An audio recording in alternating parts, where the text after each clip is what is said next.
Yeah,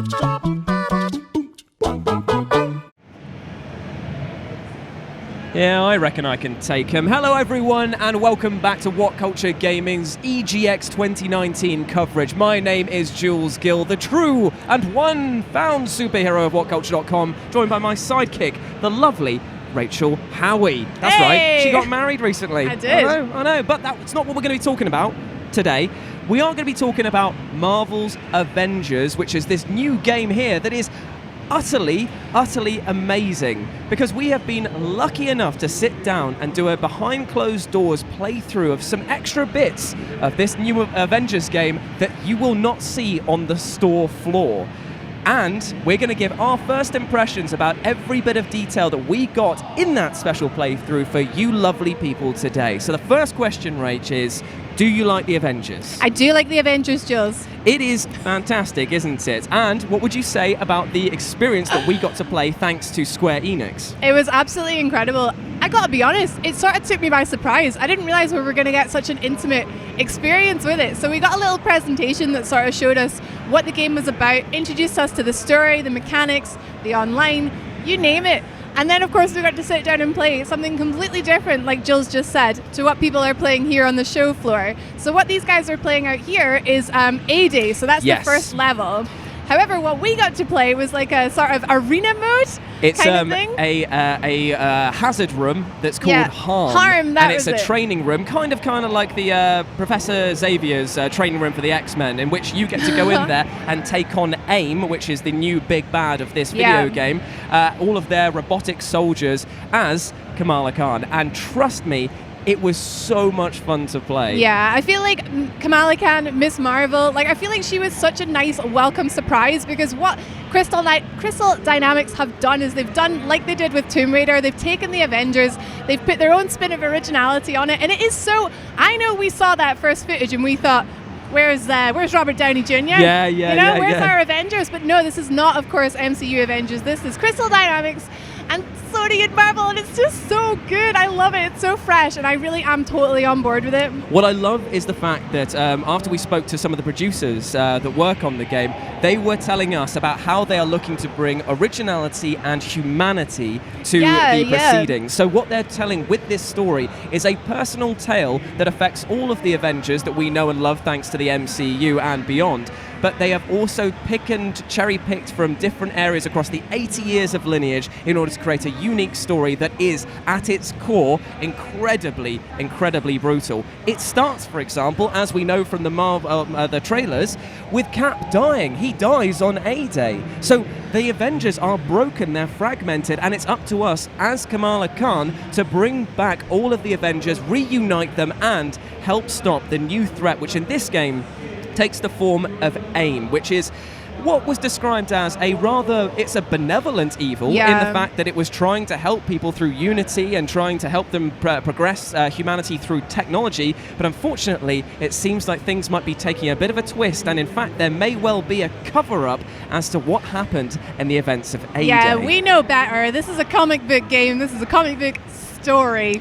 Something is going on here behind the scenes, and Miss Marvel is here to figure out what. But let's talk about the actual gameplay itself that we got to go, and then we'll discuss some of the details about the game that may put some fears for some people who are thinking about getting this game to rest. This game controls, in my opinion, incredibly well. Oh yeah, it's marvelous. Oh my god, I did it. I went there. I know, I knew you were going to do it. No, it's awesome. It's an action game. You've got so much to think about. Your power-ups are so much fun. Of course, we were using the stretchy punches and the stretchy kicks. And which is called Embiggen. Which is brilliant. It was amazing, just stomping around with giant fists, socking it to him. It was amazing. Because Kamala Khan's moveset at this point, because she is an Inhuman, is kind of a bit like Mr. Fantastic. It's very much like stretchy limbs, but she can engorge them to basically punch people away.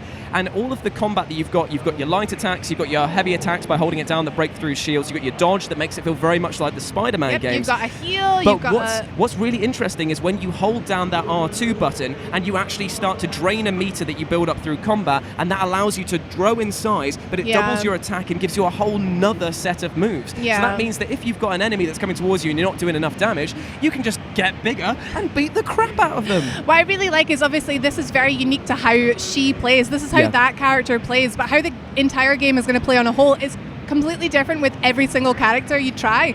So Thor, Hulk, Iron Man, they're all going to play completely differently. Yeah. And I, for one, am super duper excited to try out each one, see which one clicks with me, and then that's the one I'm taking online, baby. Well, the thing is, Thor, for example, was an example that was used in our chat, which were one of the developers said that there are two main ways to play as Thor. You can either put a load of points, because you can customize how the character plays. There's gear, there's skills, there's specs, and it can change the way that they actually play overall, because they made clear that you will not get enough points to put every single skill and unlock every single thing. You have to choose how your character will develop.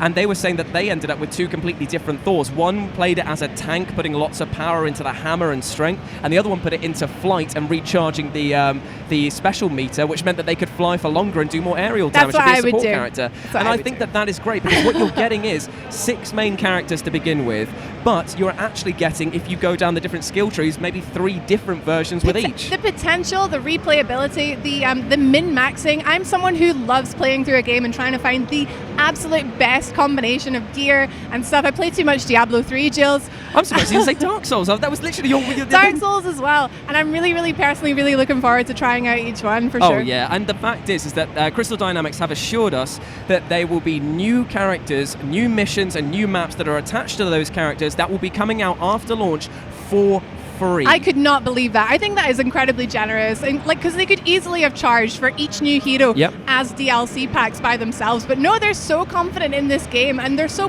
passionate, and they love this game, and that made me love this game even more. I mean, this is the thing. The combat felt very. It didn't feel like it was necessarily redefining what a brutal action combat should be, but it was very fun. It was kind of like a description for it would be a kind of mixture between the Spider-Man games and maybe a little bit of Bayonetta, like a Bayonetta light. That's very like accurate. A spectacle fighter. I found that their approach to how they're doing DLC further down the line, obviously being free, is great.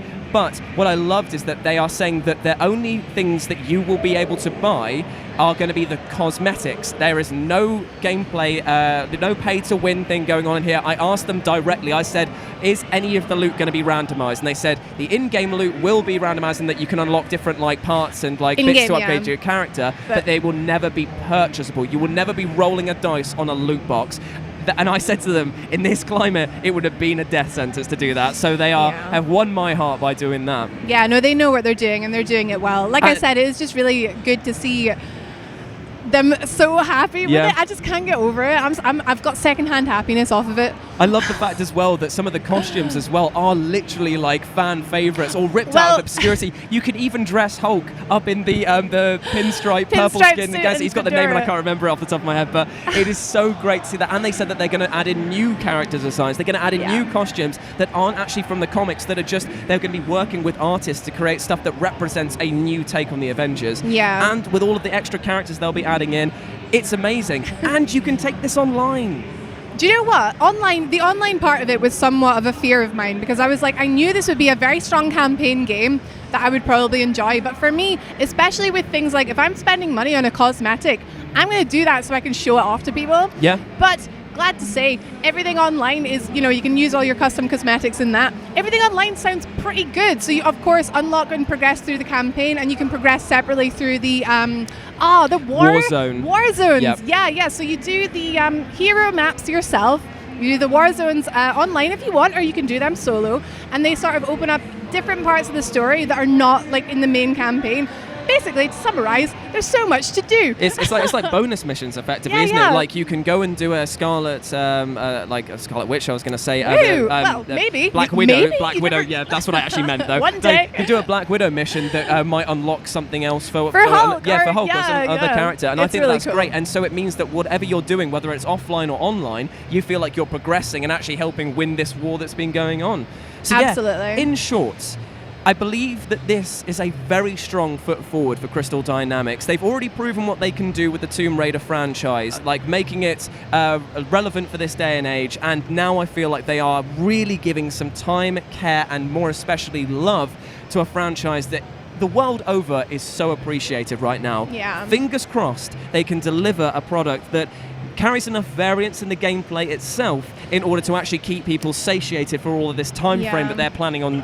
Because they said that it's going to be a year's worth of undertaking, 2 years, 3 years. They're going to indefinitely. They're going to keep supporting this game until we stop. So it's pretty impressive, to be fair. But anyway, those have been our thoughts on the new Marvel Avengers game. Let us know if you've had a chance to play it here at EGX, or if you've seen the footage. Are you excited? Who do you want to make up your ultimate team if you had the choice? As always, I've been Jules. You can go follow me at RetroJ with a 0 over on Twitter, and you can follow Rach Howie at Don't Rage Quit. Thank you so much for watching, guys. Enjoy EGX if you're here. If not, we'll see you again. Thank you so much as well to Crystal Dynamics and Square Enix for setting this up for us. Thank you very much. Bye, guys. Much love. Bye.